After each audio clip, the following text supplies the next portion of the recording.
Up first this evening, an environmental crisis is looming in Parity, St. Elizabeth, just weeks after Hurricane Melissa flattened sections of the community. The sand along the coast, which is seen as a major defense against flooding, is being sold illegally. Now, residents are concerned, especially after feeling the full impact of sea surges during the hurricane. Krista Campbell has the details.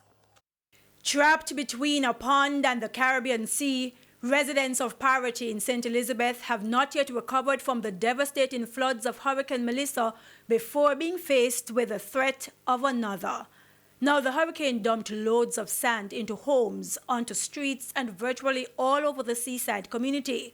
But some residents are raising concern about the actions of some of their neighbors, which they say is putting them again in danger, selling the sand. Tractor marks tell the tale of the sand mining, which residents say they've been trying to get the authorities to stop. The night time you see the tractor and you see the truck coming in.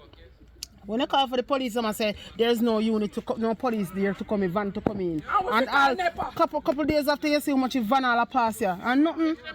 One of them will tell somebody say they tired get this report.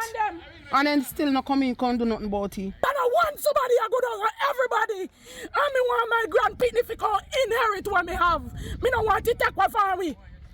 And me want help. TVJ News contacted the police, who say they have not received any formal report about the issue. We were unable to get the Black River mayor on phone, and he was not at the municipal corporation building when our news team visited to get a response about the residents' concerns. However, the National Environment and Planning Agency, NEPA, says it did not know of the incident but will be investigating. NEPA warns that sand is an important buffer between land and sea, helping to protect against strong waves. Because the sand must stay there and blow back to the sea, to build the seaside, to hinder the seawater from come over to us. And if they continue to remove the sand and sell the sand from here, the whole of we are going to drown it off. Residents say while they struggle to rebuild after Hurricane Melissa, the removal of the sand that's needed to rebuild the beach is already having adverse effects.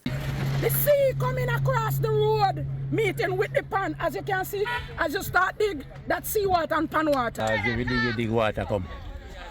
Just full up the place, because through the sea and the pan, everything coming like it come together.